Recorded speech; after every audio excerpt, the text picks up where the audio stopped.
Welcome back to Scientific Archer. Today I have another video in my series looking at the performance of light versus heavy arrows. In the first video in the series, we looked at the downrange momentum and kinetic energy and looked at the pros and cons of switching between light and heavy arrows. In today's episode, I want to talk about the trajectory of your arrow and why that matters to us as bow hunters. Although it would be nice, it's not often that we know the true distance to the target when we're taking a shot at an animal. Even if you ranged a deer and say it was 20 yards away, that deer might take several steps before you're able to set your rangefinder down, draw back, and take your shot. In that time, they might come closer to you or move further away. In that case, you'd often be using a pin that is set to a different yardage than the yardage that you're actually intending to shoot. When you do so, you're either going to hit higher or lower than your aiming point, depending if the animal has moved further or closer to you. And that is exactly what I plan to show you guys today. All of the charts I'm about to show you come from the same data collection that I did a couple weeks ago, with the arrows ranging from 350 grains all the way up into 650 grains. I was able to use the velocity values in a simple ballistic calculator I wrote in an Excel spreadsheet to calculate what the trajectory would be for each of those arrows all the way out to 60 yards. That's enough background, let's get into the results. As we go through these charts, once again, feel free to pause at any time to look at them a little bit more in depth. So in these two charts, you can see what I'm calling the range forgiveness values for your 20 and 30 yard pins. In the color-coded area, you can see where you would hit in relation to your set pin for the different yardages on the left-hand side. Each of those values corresponds to inches that you would hit from where you were aiming at, with positive values meaning you would hit above your intended aiming point, and negative values meaning you would hit below your intended aiming point. The bottom row shows the overall impact range going from the shortest shot to the longest shot. If we focus in on the 20-yard pin chart, you can see that as long as you're within plus or minus 2 yards of the actual range, you're likely to hit very close to where you're aiming. As you get out to those further yardages, especially the plus or minus 5 yards, when you look at 15 yards and 25 yards, you can see the performance get much worse as you increase in your arrow mass. For these charts, I really like to focus on the 450 grain arrow because that seems to be the average of what most archers are using. So you can see here, looking at the extremes for the 450 grain arrow, if you were to use your 20-yard pin to shoot 15 yards, you would hit 2.2 inches high. On pretty much all big game animals that we are hunting in North America, 2.2 inches is really not that bad of a miss distance. You're still likely in the center of the lungs at that point. One of the things you'll also notice for all arrow masses across the board, the miss distance for the plus 5 yard case is much worse than the miss distance for the minus 5 yard case. So if you look at that 450 grain arrow case, when you're shooting at 25 yards using your 20-yard pin, you will actually hit 3.72 inches low. For people who like to aim at the bottom third of the vitals, this becomes more important for us to consider if we misjudge the yardage and the animal is actually further than what we thought. The 30-yard chart shows very similar behavior to the 20-yard chart. However, the performance starts to get slightly worse. You can see once again, looking at the 450 grain arrow case, if you were to use your 30-yard pin to shoot for 25 yards, you would hit high by 3.76 inches. And with that same 450 grain arrow, if you were to use your 30-yard pin to shoot 35 yards, you would miss by 3.33 inches low. The performance gets slightly worse as you increase in your arrow mass. For the 650 grain arrow, if you were to use your 30-yard pin to shoot for 25 yards, you would miss by 5.1 inches high. And if you were to use that same pin to shoot for 35 yards, you would hit 7.25 inches low. All of these things are definitely something you should consider when looking into selecting an arrow mass. It's really not often that you actually get to shoot for a true shot distance when you're hunting. Animals move, or you might even range a bush in front or behind the animal as opposed to the animal itself, causing you to shoot for a different yardage than the animal is actually at. So looking at this next set of charts, this is for the 40-yard and the 50-yard pins. Looking at both of these charts, they show very similar behavior overall to the 20 and 30-yard charts. However, you can see that as you get to those further yardages, your arrow is going to impact at further distances from your aim point. So what we just looked at were the raw range forgiveness values for your 20, 30, 40, and 50-yard pins. However, what do these actually mean to us as bow hunters? So for this first chart, I wanted to specifically focus in on the 20 and 30 yard pin as they're very common distances for whitetail hunters. So instead of these charts being color coded from the min to max value, I chose to color code them based around what the miss distance was. For these, I specifically chose to color code them based around the height of the vitals of a whitetail deer. For the shot placement, I assumed that the archer would be aiming at the lower 1/3 point on the vitals, and for a whitetail deer, that related to about 4 inches up from the belly. So if we look first at the 20 yard pin chart, we can see that using your 20 yard pin with all of these arrow masses would work from 15 all the way out to 23 yards. If you look at the 24 yard row, that's where things start to get a little bit more interesting. You can see here that once you get up above the 550 grain arrow, you're just going to start to miss the vitals low by shooting with your 20 yard pin at 24 yards.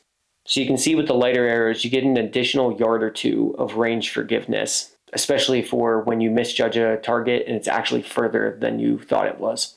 But honestly, all things considered, at 20 yards, this isn't that bad. The difference of just 1 or 2 yards extra really doesn't make that big of a difference, although in some cases would help. If you look at the 30 yard pin chart, you can see some very similar behavior as well. Once again, right around that 550 grain arrow for this specific bow setup, you can see that this is where you start to miss the animal by misjudging that yardage.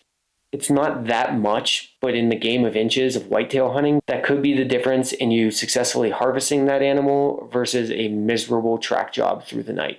And just in case you aren't a numbers person like myself and those charts make your head spin, I wanted to create this additional visual to help everybody understand it a little bit better.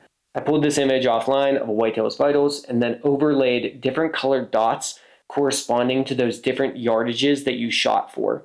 The green dot corresponds to you using your 20 yard pin to shoot for 20 yards for both the 450 and 650 grain arrows. That is also the same aim point that we are using to look at the different yardages that are actually shoot for. Going up to the blue dot, this is where you would hit if you were aiming for that green dot location, but you used your 20 yard pin to shoot for 17 yards. You can see both here that for the 450 grain and 650 grain arrows, you're still in the good part of the lungs and still likely going to successfully harvest that animal.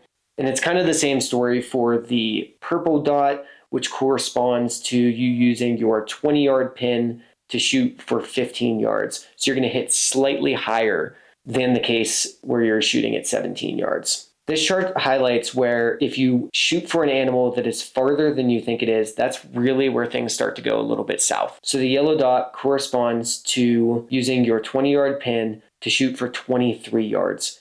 You can see here for the 450 grain arrow, you're still catching a considerable portion of the lungs. For with the 650 grain arrow, you're going to be barely catching the bottom of the lungs. When we go out to the 25 yard shot, which is corresponding to the red dot, this is where with the 450 grain arrow, you're going to slightly miss low, where if you shot a 650 grain arrow, you're going to be hitting it very low down here in the bones. Next up, we have the same exact visual before the 30 yard pin. Just as seen in the charts, as you go out to these further yardages, this is where you start to see the separation and performance of your light and heavy arrows.